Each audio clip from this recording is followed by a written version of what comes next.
We live in a world where they profit off your insecurities. Simple as that. People don't buy things off of logic really anymore. It's more so off an emotional state, and companies know that. Social media just amplified it. Now I'm going to break down how companies basically use both men and women's emotional part of their brain in order to get those sales. Like I said, this has been going on for decades. So let's start back in the 1920s. In the 1920s, tobacco was huge for men. And for women, it just wasn't ladylike. It just wasn't cute. It wasn't something that women usually did. So it was all for the men. So all these ads were targeted towards men.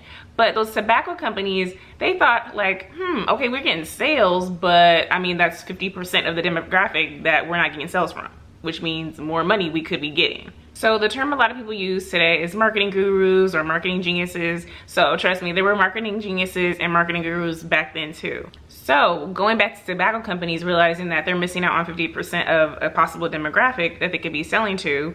So what they did was I want to add that the marketing also took place at the New York City Easter Sunday Parade of 1929, where rich higher class debutante women were hired to smoke while marching to protest gender inequality. And then also hired photographers to make sure they were capturing these moments to be later shared with the rest of the world. Genius marketing. Started showing paid female actors and models in these smoking or tobacco driven ads. They showed them smoking, they showed them having fun smoking, they showed them like, hey, this is what you need to be doing in order to look this way, in order to have this lifestyle, in order to look cute. And it made American women were like, oh, I can do this and look cute. It's cool now, pretty much. And boom, tobacco sales go up. And also it doesn't hurt that they categorize the moment of women being able to smoke as women grabbing a hold of their freedom or their independence. Yeah, okay. But really they're deteriorating their health and digging an early grave. My point is this sales tactic actually fed off of the emotional part of the brain instead of the logic part of the brain of these consumers. And of course, we always see these tactics in ads like food ads and car ads and beauty ads and grooming ads, and the list goes on. When people are insecure about the way they look, society gets money from those people. And if you aren't insecure about yourself, trust me, those companies are going to find a way to make you feel insecure so that you can buy their product. Now, honestly, it took me a minute to figure out what male insecurities do a lot of companies feed off of. But it didn't take me that long. And I was like, okay, well, duh, body image. You know, people like to think that body image only bothers women, but it also bothers men too. Maybe not in ways that you may think, like right off the bat, but trust me, it does also. You gotta think like it's these crazy surgeries where men want to be taller. They break their kneecaps, their bones in order to be taller, and are in a year duration of recovery. That's a whole nother topic. But anyway, that's body image issues that they're insecure about. There's bed performance pills, you know, the big pills. You know, take these pills and you'll perform better in bed. And plus the women will be very satisfied. You know, all this BS. And then also general society's pressure or definition of being a man. Taryn from the future here, y'all. So when I was originally editing this video, I immediately thought of a brand that encouraged a man to be a quote-unquote man, which is the Old Spice commercials. Not to say they were bad at all, because they were very visually appealing, editing-wise, and hilarious.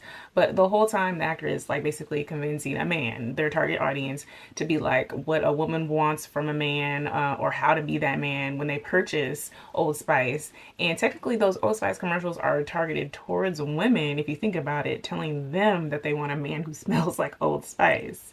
Like, great marketing towards both sexes, not gonna lie. Hello, ladies. How are you? Fantastic. Does your man look like me? No. Can he smell like me? Yes. Should he use Old Spice body wash? I don't know. Do you like the smell of adventure? Do you want a man who smells like he can bake you a gourmet cake in the dream kitchen he built for you with his own hands? Of course you do. Swan dive into the best night of your life. So, ladies, should your man smell like an Old Spice man? You tell me. There's alcohol brands that target men, or maybe even a particular ethnicity of men. Hennessy. These alcohol brands tell them they need it at every get-together, they need it at every party, they need it at, you know, every gathering in order to make friends with people or have a good time. Oh, and also remember I mentioned the car ads? You know, you got these big ass trucks, these long ass beds that are usually targeted towards men. They're not targeted towards women, they're targeted towards men.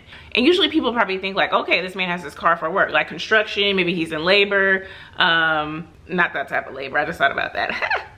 But he works in, you know, basically like a blue collar job, you know, where he has to do manual labor or anything like that, or carry goods from one spot to another. You know, these car truck commercials make these men like feel, you know, powerful and big and manly. And like I said, it's common sense you would think that a man with a truck that big is usually like working in, like I said, those blue collar jobs. But a lot of times, trust me, I've seen men who are kind of small. I'm not gonna say small, but are a certain height.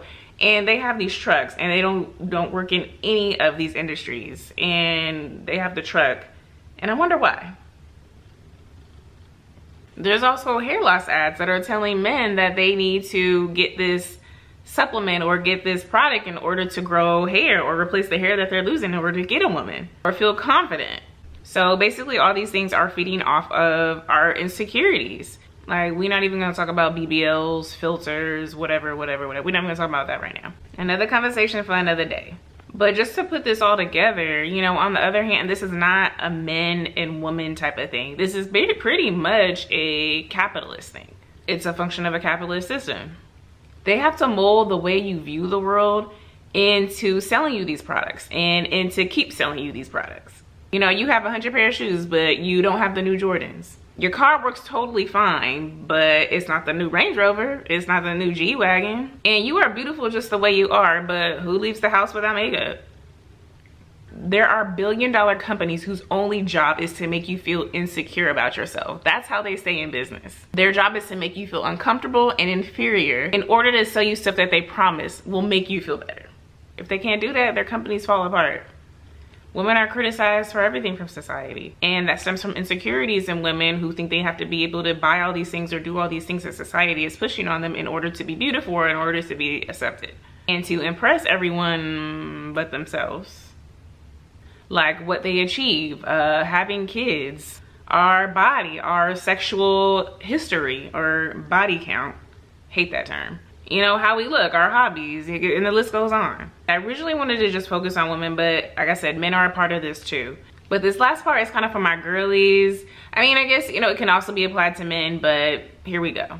You pretty much have to be an inconvenient, secured woman in order to bypass and not even give in to all this consumerism and all these messages telling you that you need to buy this and buy that in order to be beautiful. And what I mean by being inconvenient, insecure, is basically not giving into these trends, not giving into giving something else other than the true you, and only you know who that is. You know, not giving into those trends or going with whatever the norm is. And when I say the norm, I mean what friends and society thinks that you should be doing or should have done based on the fact that you're a woman. Like I mentioned before, having kids, wearing certain clothing, wearing certain clothes that are in. Even black girls wearing their hair in a natural state, which really is technically styling, but not necessarily their natural hair state.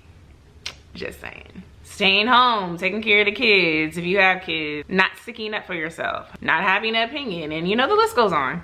You have to detach from these trends or what people think you should be and just be true to yourself.